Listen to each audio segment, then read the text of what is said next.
অনেকের দেখে না বিস্ফোরা হয়, বিস্ফোরা হয় অনেকের। আমি একটা কথা বলতে একদম সাইন্টিফিক্যালি প্রুভড। পেঁয়াজ আছে না, পেঁয়াজ পেঁয়াজ রস করে ওটা গরম করতে পারেন, অথবা আস্ত পেঁয়াজ গরম করে ওই ফোড়ার মধ্যে একটু কাপড় দিয়ে পেঁচে, মানে যখন কুসুম কুসুম গরম থাকবে ওইখানে একটু সেক দিবেন দিনে 2 বার করে। দেখবেন ফোড়ার ভিতরে যে ব্যাকটেরিয়াগুলো আছে, স্টাফিলোকক্কাস অরিয়াস, স্ট্রেপ্টোকক্কাস, বিভিন্ন রকমের ব্যাকটেরিয়া, এগুলো কি বের করে দেয়।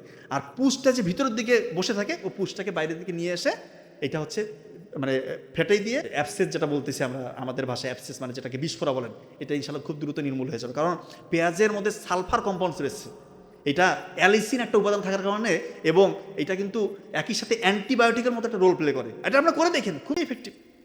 অনেকের ছোটোখাটো আঁচিল হয়, ছোটোখাটো আঁচিল, এটা আপনারা হাফ চা চামচ রসুনের রস আর সামান্য একটু ভায়োডিন মানে পভিডিন আয়োডিন সলিউশন, এটা মিক্সড করে কয়েকদিন ওই ছোটো ছোটো যে আঁচিলগুলো হয় ওইখানে লাগায় রাখবেন। কয়েকদিনের মধ্যে দেখবেন ছোটো ছোটো আঁচিল হলে এটা চলে যাবে।